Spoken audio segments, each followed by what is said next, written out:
What's up, guys? It's your boy Jamaica here, coming at you with another tournament recap for Season 7, Week 4. The Saturday tournament was won by Briar Moss with yet another new creation by Briar Moss. There's 4-color combos, or what we like to call it, infinite combos.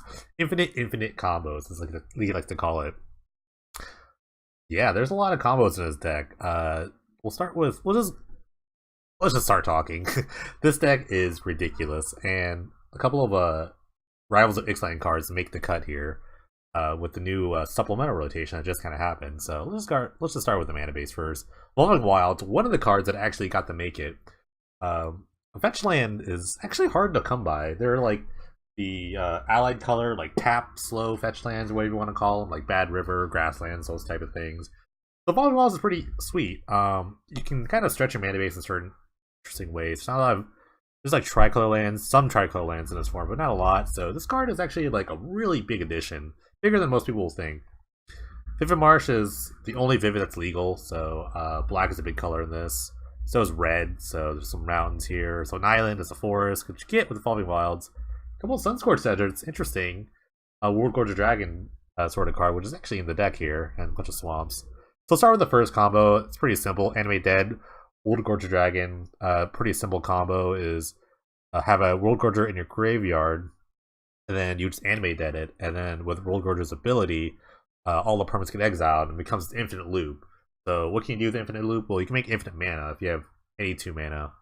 If you have a Sunscorched Desert, it keeps coming back in, so it comes out 20 times.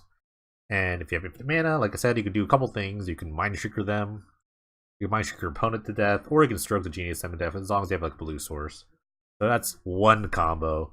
Combo number 2, Arcane Adaptation. Card from, I think, Ixalan? Yeah. So it changes all your creature types to the creature type you choose, plus their additional creature types. And then even all the ones in your graveyard or in your library are all the same thing. So what kind of combos can you do this? Well, combo number 2 is turn to a ranger.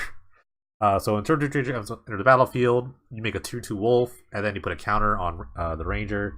But if all your creatures are allies, then the wolves are allies, and that keeps triggering the turn ranger over and over. So you get infinitely large ranger, and then you get as many wolves as you can possibly make. I think the actually limit is 255, because MTGO is such a great program. So that's combo number 2.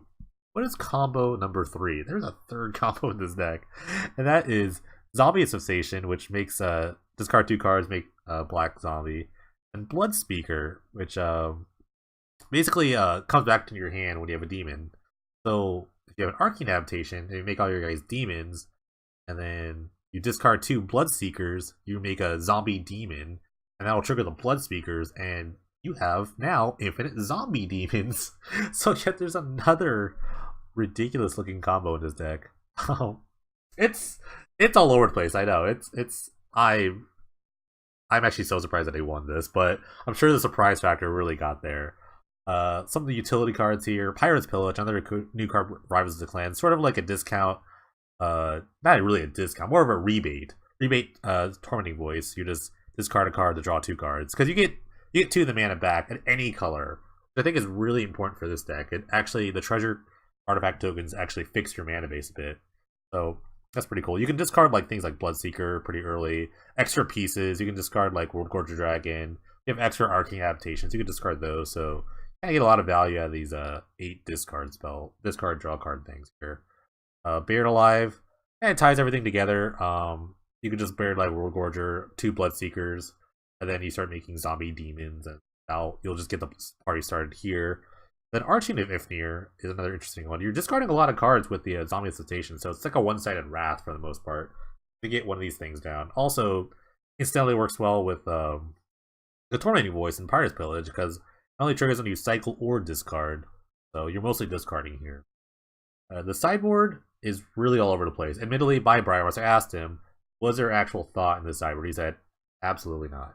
There's actually no like rhyme or reason. There's a couple of cards in here, and it's hard to like really sideboard in a combo deck when you have so many pieces.